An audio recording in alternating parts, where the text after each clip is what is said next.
आजी यो कसला भारी हार आहे हो. म्हणजे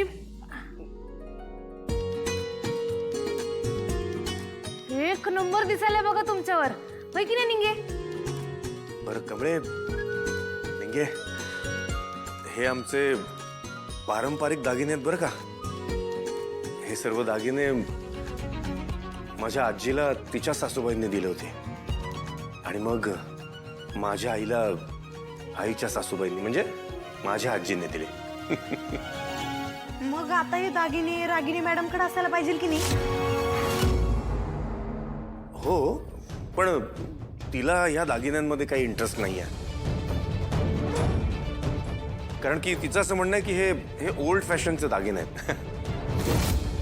आणि खरं सांगू का, ह्या दागिन्यांची खरी किंमत, ह्या दागिन्यांची खरी काळजी फक्त माझी आईच घेऊ शकते. म्हणून हे दागिने माझ्या आईच्याच कपाटात राहणार. हा राजन त्या परक्या मुलीला सगळे दागिने का काढून दाखवतोय? आणि याने मला तर कधी सगळे दागिने एकत्र दाखवलेच नव्हते. बाप रे, म्हातारीकडे एवढं सोनं आहे.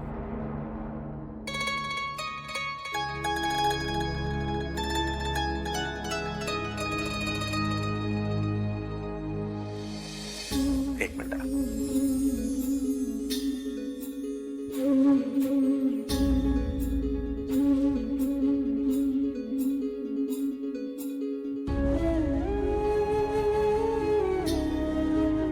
बरं कमळे, हे घे. मी काय म्हणतो, आता ह्या कपाटात तेवढ्या महागड्या वस्तू दागिने आहेत, तर मग ह्या चाव्या आता तुमच्याकडेच राहू द्या. तेच तर मी सुद्धा म्हणतोय.